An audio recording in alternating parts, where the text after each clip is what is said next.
မင်္ဂလာပါခင်ဗျာကျွန်တော် YouTube channel မှာကြိုဆိုလိုက်ပါတယ်မိတ်ဆွေတို့ကိုဒီ video file လေးမှာဝုဒ္ဒရာဖြစ်မျှဝေပေးချင်တာကတော့ကားမှာအသုံးပြုတဲ့ EFI Relay ရဲ့ပြစ်ချက်နဲ့ပတ်သက်ပြီးတော့မိတ်ဆွေတို့ကိုဝုဒ္ဒရာဖြစ်မျှဝေပေးချင်တာပဲဖြစ်ပါတယ်ကားမှာအသုံးပြုတဲ့ EFI Relay ဆိုတာကတော့အရန်ကိုအရေးကြီးတဲ့ relay တစ်ခုပဲဖြစ်ပါတယ်ဒီ relay မှာပြစ်ချက်ရှိနေတဲ့အခါမှာဆက်နိုးမရတဲ့ပြဿနာကိုအဓိကကြုံတွေ့စေနိုင်တာပဲဖြစ်ပါတယ်တကယ်လို့ EFI Relay မပါဘူးဆိုလို့ရှိရင်လည်းဆက်ကလုံးဝနှိုးလို့ရမှာမဟုတ်ပါဘူး EFI Relay ကတော့ fuel pump ကိုအဓိကမောင်းနှင်ပေးတဲ့ relay ပဲဖြစ်ပါတယ်ဒါအပြင် EFI Relay ကတခြားသောလှုပ်ဆောင်ချက်တွေကိုလည်းလှုပ်ဆောင်ပေးတာပဲဖြစ်ပါတယ်မိတ်ဆွေတို့ကိုဒီ video file လေးမှာကတော့ EFI Relay ရဲ့ပြစ်ချက်ကြောင့်ဆက်နိုးမရခြင်းနဲ့ပတ်သက်ပြီးတော့မိတ်ဆွေတို့ကိုဝုဒ္ဒရာဖြစ်မျှဝေပေးချင်တာပဲဖြစ်ပါတယ်ပထမဦးဆုံးအနေနဲ့ relay ရဲ့ဖွဲ့စည်းတည်ဆောက်ပုံလေးကိုဝုဒ္ဒရာဖြစ်မျှဝေပေးချင်ပါတယ်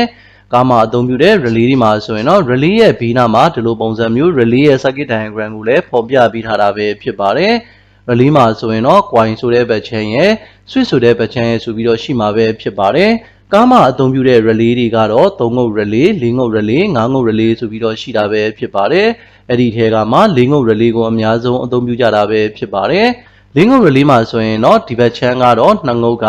coin ဘက်ချမ်းပဲဖြစ်ပါတယ်။ဒီ coin ကိုလျှက်စစ်ပေးလိုက်တဲ့အခါမှာဒီဘက်ချမ်းမှာရှိနေတဲ့ switch ကိုတန်လိုက်ဆက်ကွင်းကြောင့်လှမ်းပြီးတော့ဆွဲတာပဲဖြစ်ပါတယ်။ switch ဘက်ချမ်းမှာလည်း2ငုတ်ပါဝင်မှာပဲဖြစ်ပါတယ်။ဒီ relay ကတော့12 volt relay ပဲဖြစ်ပါတယ်။ ampere အနေနဲ့ဆိုရင်တော့40 ampere အထိတောင်းခံနိုင်တာပဲဖြစ်ပါတယ်။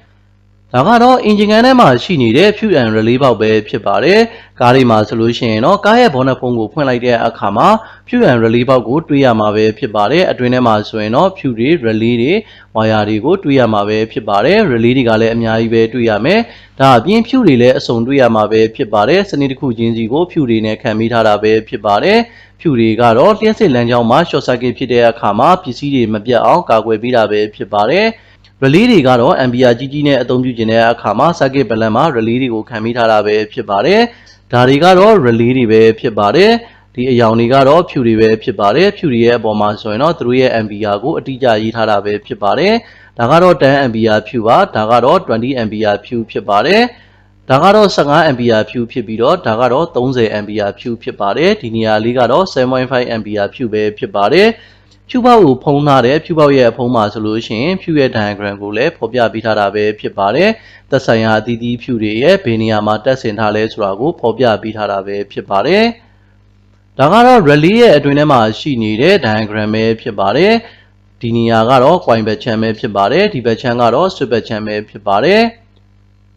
ဒါကတော့ relay တွေကိုစမ်းသပ်တာပဲဖြစ်ပါတယ် relay တွေကိုစမ်းသပ်တဲ့အခါမှာပထမအဆင့်အနေနဲ့ကတော့ relay ရဲ့ coin ဘက်ချမ်းကို ohm meter နဲ့ခုခံအားတိုင်းတာပေးရမှာပဲဖြစ်ပါတယ် relay တွေကတော့တစ်ခုနဲ့တစ်ခုကတော့ခုခံအားတော့ကွာခြားပါတယ်ဒါပေမဲ့ relay ရဲ့ coin ဘက်ချမ်းမှာရှိနေတဲ့ခုခံအားကိုတိုင်းတာစစ်ဆေးတဲ့အခါမှာခုခံအားရှိနေတယ်ဆိုလို့ရှိရင်တော့ဒါအကြမ်းမြင့်အနေနဲ့ relay ကကောင်းတယ်လို့သတ်မှတ်တာပဲဖြစ်ပါတယ်ဒါပေမဲ့ relay ကိုဒီလိုပုံစံမျိုး coin ဘက်ချမ်းကိုစမ်းသပ်ရုံနဲ့တော့တိတိကျကျပြက်လားကောင်းလားဆိုတာကိုမသိနိုင်ပါဘူးဒါကြောင့်မို့ coin ဘက်ချမ်းကိုလျှက်စစ်ပေးလိုက်မယ်ဘက်ထရီနဲ့12 volt relay ဆိုရင်12 volt ပေးလိုက်မယ်12 volt ပေးလိုက်တဲ့အခါမှာဒီနေရာမှာရှိနေတဲ့ switch ကကတ်သွားမယ်ကတ်သွားတဲ့အခါမှာ ohm meter နဲ့တိုင်းတာစစ်ဆေးလိုက်တဲ့အခါမှာ0 ohm ထွက်နေရမှာပဲဖြစ်ပါတယ်0 ohm ဆိုတာကတော့ connection ရှိနေတာပဲဖြစ်ပါတယ် OL ဆိုလို့ရှိရင်တော့ relay မှာပြစ်ချက်ရှိနေတာပဲဖြစ်ပါတယ် relay တွေမှာဆိုရင်တော့ link relay မှာ normally open relay ရဲ့ normally closed relay ရဲ့ဆိုပြီးတော့ရှိပါတယ်ဒါပေမဲ့ကားမှာအသုံးပြုတဲ့ relay ကတော့ normally open relay ကိုအသုံးပြုတာပဲဖြစ်ပါတယ်လျှက်စစ်မပေးထားတဲ့အချိန်မှာသူ့ရဲ့ circuit balance ကပွင့်နေတာပဲဖြစ်ပါတယ်တကယ်လို့လျှက်စစ်ပေးလိုက်တဲ့အချိန်မှာဆိုရင်တော့ဒီနေရာမှာရှိနေတဲ့ contact point ကကတ်သွားမှာပဲဖြစ်ပါတယ်အဲ့လိုပုံစံမျိုးကတ်သွားတဲ့အချိန်မှာတိုင်းတာစစ်ဆေးလိုက်လို့0 ohm ဆိုလို့ရှိရင်တော့ connection ကောင်းတာပဲဖြစ်ပါတယ်ဘာကြောင့်ဒီလိုပုံစံမျိုးစမ်းသပ်စစ်ဆေးရလဲဆိုတော့တခါလေးကြာရင် relay ရဲ့အတွင်းထဲမှာကြီးတွေကတ်နေတာဒါမှမဟုတ်လို့ရှိရင် spec ရိုက်ထားတာအကြောင်းဂျိုးတွေကတ်နေတာဒါမှမဟုတ်ရင်အကောင်တွေကပွဲစိတ်တွေကဝင်ပြီးတော့တည်နေတဲ့အခါမှာဆိုလို့ရှိရင်လည်း relay ကပြတ်တောက်နဲ့တော့အတန်တော့ကြားရတယ်ဒါပေမဲ့လည်း relay ကောင်းကောင်းအလုံးမလုံးတာဖြစ်တဲ့အတွက်ကို contact point တွေကကောင်းကောင်းမထိတာဖြစ်တဲ့အတွက်ကို relay လုံးမလုံးတဲ့ပြဿနာကိုလည်းကြုံတွေ့နေနိုင်တာပဲဖြစ်ပါတယ်ဒါကြောင့်မို့ဒီလိုပုံစံမျိုးစမ်းသပ်စစ်ဆေးရတာပဲဖြစ်ပါတယ်ဒါကတော့ EFI relay ရဲ့ wiring ပုံစံပဲဖြစ်ပါတယ်ဒီနေရာကတော့ EFI main relay ပဲဖြစ်ပါတယ်ဒီနေရာကတော့ fuel pump ပဲဖြစ်ပါတယ်နောက်ပိုင်းကားတွေမှာဆိုလို့ရှိရင် fuel pump မှာ relay နှစ်ခုခံတာပဲဖြစ်ပါတယ်တစ်ခုကတော့ EFI main relay ပဲဖြစ်ပါတယ်နောက်တစ်ခုကတော့ circuit opening relay ပဲဖြစ်ပါတယ် EFI main relay အလုပ်လုပ်မယ်ဆိုလို့ရှိရင် circuit opening relay ကို ECU ကထိန်းချုပ်ပြီးတော့ fuel bank ကိုလှုပ်စီတာပဲဖြစ်ပါတယ်ဒါကတော့ battery ပဲဖြစ်ပါတယ် battery ကနေပြီးတော့ဒီနေရာကတော့ battery ကတိုက်ရိုက်ရောက်နေတဲ့အစပဲဖြစ်ပါတယ်ဒီနေရာကနေပြီးတော့မှ circuit opening relay ကိုရောက်မယ်အဲဒီကနေပြီးတော့မှ fuel bank ကိုလှုပ်လုပ်မယ် circuit opening relay လှုပ်ဖို့အတွက်ကတော့ဖွင့်ရမှာပဲဖြစ်ပါတယ် IG on နဲ့ဆိုလို့ရှိရင်တော့ဒီမှာရှိနေတဲ့ IG2 relay ကအလုပ်လုပ်မယ်တော့ဖွင့်လိုက်တဲ့အချိန်မှာ IG2 relay လှုပ်တဲ့အခါမှာဒီနေရာမှာရှိနေတဲ့ circuit balance ကဒီနေရာကနေ coin ကနေပြီးတော့ ECU တွေကို FC signal အနေနဲ့ဝင်သွားတာပဲဖြစ်ပါတယ် ECU ကဒီနေရာမှာ ground ချပြီးတဲ့အခါမှာဆိုရင်တော့ circuit opening relay ကအလုပ်လုပ်မှာပဲဖြစ်ပါတယ်ဒါဆိုရင်တော့ circuit opening relay က on မယ် on တဲ့အခါမှာဆိုရင်ဒီဘက်ချမ်းကလျှက်စစ်ရောက်မယ်ဆိုရင်တော့ fuel bank ကလုပ်လို့မှာပဲဖြစ်ပါတယ်ဒီဘက်ချမ်းကလျှက်စစ်ရောက်ဖို့အတွက်ကဘာ signal တွေလို့လဲဆိုတော့ ECU တွေကို starter signal သို့မဟုတ် NE signal ရောက်ရှိရမှာပဲဖြစ်ပါတယ် NE signal ဆိုတာကတော့ crankshaft position sensor ကလာတဲ့အချက်လက်ပဲဖြစ်ပါတယ် STA signal ဆိုတာကတော့ starter motor ကိုလှည့်တဲ့အခါမှာထွက်လာတဲ့ signal ပဲဖြစ်ပါတယ်အဲ့ဒီ signal တွေရောက်တဲ့အခါမှာ ECU ကနေပြီးတော့ MREL ဆိုပြီးတော့ signal စကိုထုတ်ပြီးတဲ့အခါမှာ EFI main relay ကနေပြီးတော့ ground ချတယ်အဲ့ဒီအခါမှာ EFI main relay မှာရှိနေတဲ့ switch ကအလုပ်လုပ်ပြီးတော့ဒီနေရာကနေပြီးတော့လျှက်စစ်စီးဆင်းပြီးတော့ fuel bank ကအလုပ်လုပ်စီတာပဲဖြစ်ပါတယ်ဒါကတော့ EFI main relay လုပ်တဲ့အခါမှာ fuel bank လုပ်တဲ့ပုံစံကို diagram လေးနဲ့ဖော်ပြပေးထားတာပဲဖြစ်ပါတယ်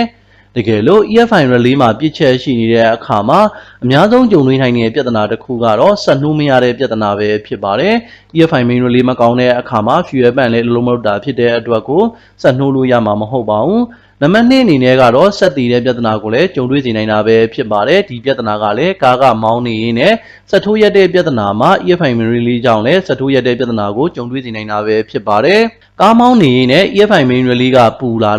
တဲ့အခါမှာ relay ရဲ့ contact point တွေကကောင်းကောင်းအလုပ်မလုပ်တဲ့အခါမှာဆိုရင် fuel bank ကရက်သွားတယ်အဲ့ဒီအခါမှာဆက်တည်တဲ့ပြဿနာကိုကြုံတွေ့စေနိုင်တာပဲဖြစ်ပါတယ်နံပါတ်3အနေနဲ့ကတော့စီပန့်တန်မကြားခြင်းပဲဖြစ်ပါတယ် EFI main relay အလုံးမလုပ်တဲ့အခါမှာစီပန့်ကလည်းလုံးမလုပ်တာဖြစ်တဲ့အတွက်ကိုစီပန့်တန်မကြားတဲ့ပြဿနာလည်းကြုံတွေ့စေနိုင်တာပဲဖြစ်ပါတယ်နံပါတ်4အနေနဲ့ကတော့အချိန်တင်ရခက်ခဲတဲ့ပြဿနာကိုလည်းကြုံတွေ့စေနိုင်တာပဲဖြစ်ပါတယ်ဒီပြဿနာကလည်း EFI main relay ကနေပြီးတော့မှလျှက်စစ်က